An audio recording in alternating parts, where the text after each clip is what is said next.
Okay, can you introduce yourself for me, please? Hi, I'm Martine and I'm at the University of Warwick. I'm a mathematician. I'm working in the statistics department. What we're trying to do is to work out how you can collect together opinions from experts or different domains in order to make decision making for big complex systems actually possible based on evidence. So we're talking about a huge problem. Yeah. With lots of different people with lots of different ideas. This Yes. is sort of manna for you.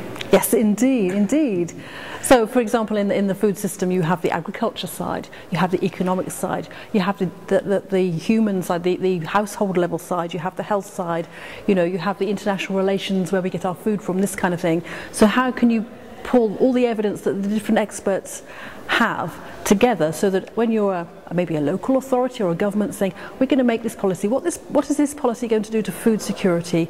Or maybe policy B, that's a different policy. What's that going to do? So we can actually judge them sensibly together. So the conversation you're having in there, Yes. I heard you sit down with your group of people and say, encourage them to just imagine Yes. what a city in 10 years' time might be like if we'd found a much fairer way of distributing the food that's available. Yes. So what were you starting to imagine? So the scenario was that all the citizens were well fed. And we were thinking that, well, if this basic need had been met, everyone was healthy, so the strain on the NHS would be a lot less, for starters.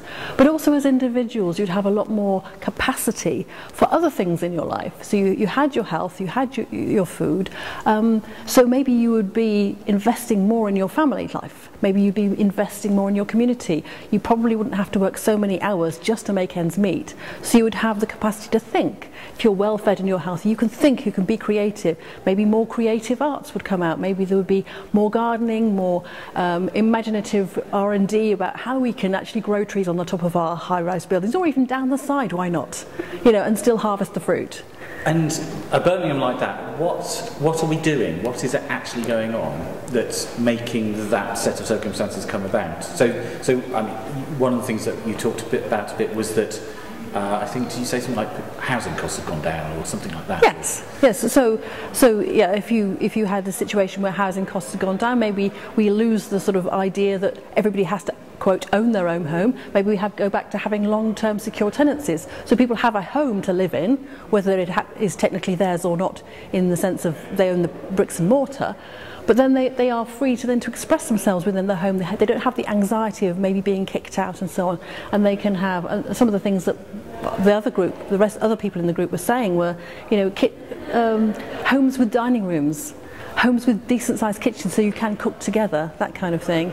And maybe you'd want to go back to more of a community thing. Maybe there'd be more community events where, you know, you'd have everybody contributing something, you know, like the big lunch that we have, but maybe that'd be more widespread, more events like that in communities. I have no idea whether you can say anything useful on this question, but do you think this is something that at this point over the next decade we can truly influence at a city level? Because we're talking about, you know, when you talk about that complex system, part of it is Birmingham, the city, and the powers that be within it. Yes. How do you feel about our ability to make it happen for this city? I think it wouldn't be 100% achievable in 10 years, is my feeling. However, having defined where we want to go, we can start making steps. And it's about how we choose our priorities. We can't do everything, but we can do something. What are we going to do? What's our value system? What is important to us? Is it, for example, I read one time about an estate where everything was rather scruffy. And the council instituted a gardening competition.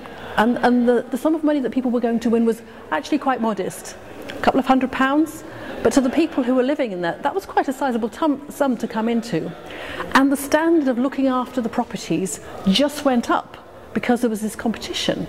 And so that was a very low cost thing, but actually makes an area, a region, you know, an estate, much nicer place to live, gives people pride in where they live, rather than having rubbish in the front gardens and broken cars. They actually tried to learn a bit about making their surroundings nice, and having made that, they took pride in it then.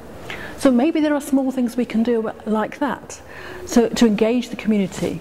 But the best interventions I know about, very often this happens in the third world, or developing countries, you might say, is where people go in and they don't say, this is your problem, this is your solution. They actually get the community and saying, okay, what are your challenges?